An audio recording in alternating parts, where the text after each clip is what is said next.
উকিল বাবার সাথে দেখা করা জায়েজ আছে কিনা, বাবা বলা যাবে কিনা? উকিল বাবা হলো 2 নম্বর বাবা। আমাদের সমাজে উকিল বাবার প্রথা অনেক বেশি আছে, আপনাদের এলাকায় আছে? এটা হলো 2 নম্বর বাবা, নকল বাবা। নকল, এই নকল বাবা হওয়াও জায়েজ নাই, এই নকল বাবা বানানো জায়েজ নাই।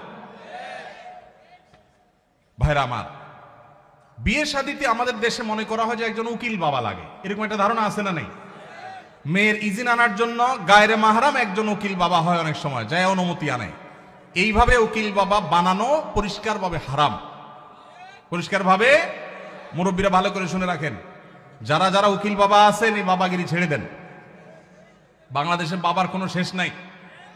খাজা বাবা, উকিল বাবা, ন্যাংটা বাবা, কত বাবা আছে। আল্লাহ তাআলা এই সমস্ত নকল বাবা থেকে আমাদেরকে হেফাজত করুন।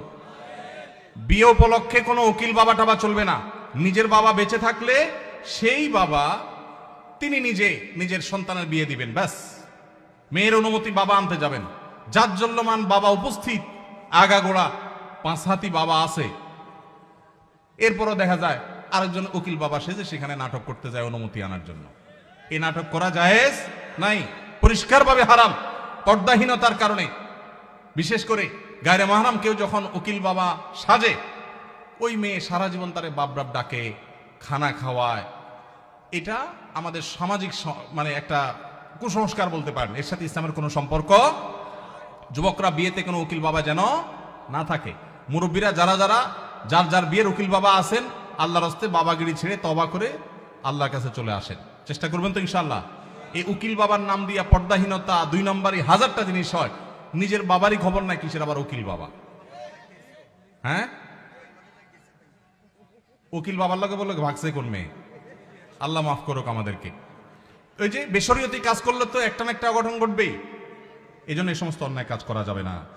আমাদের পরিবারে অনেকে অনেক সময় বড় রোগে আক্রান্ত হন, যেমন cancer, brain tumour, liver cirrhosis ইত্যাদি। এই ধরনের রোগের চিকিৎসার ক্ষেত্রে অনেকে তার পুরো সম্পদ বিক্রি করে ফেলে, নিঃস্ব হয়ে যায়। শরী দৃষ্টিকোণ থেকে কতটুকু সম্পদ ব্যয় করা উচিত এবং ইসলামের নির্দেশনা কি? যদি আল্লাহ না করুন কেউ দুরারোগ্য ব্যাধিতে আক্রান্ত হন, তার চিকিৎসায় লক্ষ লক্ষ টাকার দরকার হয়, তার জমি জমা বিক্রি করা লাগে। প্রশ্নকর্তা ভাইয়ের জানার বিষয় হলো তার টোটাল অ্যাসেট থেকে কত পার্সেন্ট তার নিজের ট্রিটমেন্টে খরচ করা যাবে? এর উত্তর হলো এর কোনো পার্সেন্টেজ শরীয়ত ঠিক করে দেয় নাই। তার ট্রিটমেন্টের জন্য যদি তার টোটাল সম্পদ বিক্রি করা লাগে, সেটা বিক্রি করার অধিকার ইসলাম তাকে পরিপূর্ণভাবে দিয়েছে। মানুষের সম্পদের ক্ষেত্রে শরীয়ত তাকে এতটা স্বাধীনতা দিয়েছে যে তার সম্পদ কি করবে না করবে এক্ষেত্রে কারোর সেখানে কোনো নাক গলাবার অধিকার। সন্তানদের এটা বলার অধিকার নাই যে বাবা তুমি নিজে চিকিৎসা সব খরচ করবো, আমরা কি করব, এটা বলার অধিকার নাই। অনেক কুলাঙ্গার সন্তান আছে, বাবার এরকম সিরিয়াস পর্যায়ে হয়ে গেলে জমি বিক্রি করতে দেয় না, বরং বাধা দেয়। আছে না নাই? মনে রাখবেন, বাপদাদার সম্পদ দিয়ে মানুষ ধনী হয় না, হলেও সেটা সাস্টেইন করে না, টেকসই হয় না। মানুষ নিজস্ব চেষ্টায় আল্লাহর অনুগ্রহে ধনী হয়। বহু বড় লোকের ছেলেরা একসময় রাস্তায় মানুষের কাছে হাত পাততে হয়। এজন্য বাবার সম্পদ, মায়ের সম্পদ, সেগুলোর জন্য কামড়াকামড়ি করা, তাদের হক নষ্ট করা, এগুলো আমাদের মূর্খতা।